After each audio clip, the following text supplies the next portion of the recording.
आज का पहला क्वेश्चन, समतल दर्पण द्वारा बना प्रतिबिंब होता है ए सीधा, बी बराबर, सी आभासी और डी हो गया इनमें से सभी। तो इनमें से सभी इसका बिल्कुल सही आंसर होगा, क्योंकि समतल दर्पण में सीधा वस्तु के बराबर आभासी प्रतिबिंब बनता है। तो डी इसका बिल्कुल सही आंसर होगा। ठीक है, नेक्स्ट क्वेश्चन, गोलीय दर्पण में ज्यामिति केंद्र को क्या कहते हैं? ए ध्रुव, बी वक्रता केंद्र, सी फोकस और डी हो जाएगा मुख्य अक्ष। तो इसका सही आंसर हो जाएगा ध्रुव, क्योंकि गोलीय दर्पण में ज्यामिति केंद्र को क्या कहते हैं? ध्रुव कहते हैं। तो ए बिल्कुल सही आंसर होगा इसका। नेक्स्ट क्वेश्चन, यदि आपतन कोण का मान 60 डिग्री है तो परावर्तन कोण का मान कितना होगा?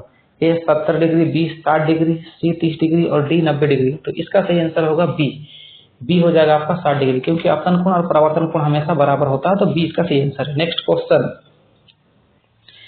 एक गोलीय दर्पण की वक्रता त्रिज्या 20 सेंटीमीटर है तो उसकी फोकस दूरी क्या होगी? ए 10 सेंटीमीटर, बी 5 सेंटीमीटर, सी 15 सेंटीमीटर और डी 20 सेंटीमीटर। तो इसका सही आंसर होगा ए 10 सेंटीमीटर। ठीक है, तो फोकस दूरी वक्रता त्रिज्या का आधा होता है। नेक्स्ट क्वेश्चन, एक अवतल दर्पण की फोकस दूरी होती है ए धनात्मक, बी ऋणात्मक, सी शून्य, डी इनमें से कोई नहीं। तो बी इसका सही आंसर है ऋणात्मक। ठीक है, तो अवतल दर्पण की फोकस दूरी ऋणात्मक होती है। नेक्स्ट क्वेश्चन 6 नंबर, प्रकाश का परावर्तन के कितने नियम है? 1, 2, 3 और 4। तो प्रकाश के परावर्तन के 2 नियम होते हैं। कितने नियम होते हैं? 2 नियम होते हैं। तो इसका बी बिल्कुल सही आंसर है। ठीक है, नेक्स्ट क्वेश्चन, अवतल दर्पण में कैसा प्रतिबिंब बनता है?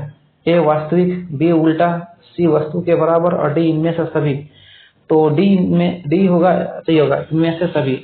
अवतल दर्पण में इनमें से सभी प्रकार का प्रतिबिंब बनता है। ठीक है, नेक्स्ट क्वेश्चन, अवतल दर्पण में किसी बिंदु को कहाँ रखें कि वस्तु के बराबर प्रतिबिंब बने? ए फोकस पर, बी वक्रता केंद्र पर, सी अनंत पर और डी फोकस और ध्रुव के बीच। तो बी सही होगा, वक्रता केंद्र पर। नेक्स्ट क्वेश्चन है, अवतल दर्पण से परावर्तन के बाद किरणें किस बिंदु से होकर गुजरेगी? ए वक्रता केंद्र, बी फोकस, सी वक्रता केंद्र और फोकस के बीच, डी अनंत। तो फोकस सही हो जाएगा इसका आंसर, बी ऑप्शन सही है। नेक्स्ट क्वेश्चन, एक गोलीय दर्पण की फोकस दूरी उसकी वक्रता त्रिज्या से क्या होती है? आधी, बी 2 गुनी, सी 3 गुनी और डी 1/4। इसका सही आंसर होगा आधी, यानी आधी। ए ऑप्शन सही है ना। गोलीय दर्पण का फोकस दूरी वक्रता त्रिज्या की आधी होती है। तो ए सही है इसका आंसर। ठीक है।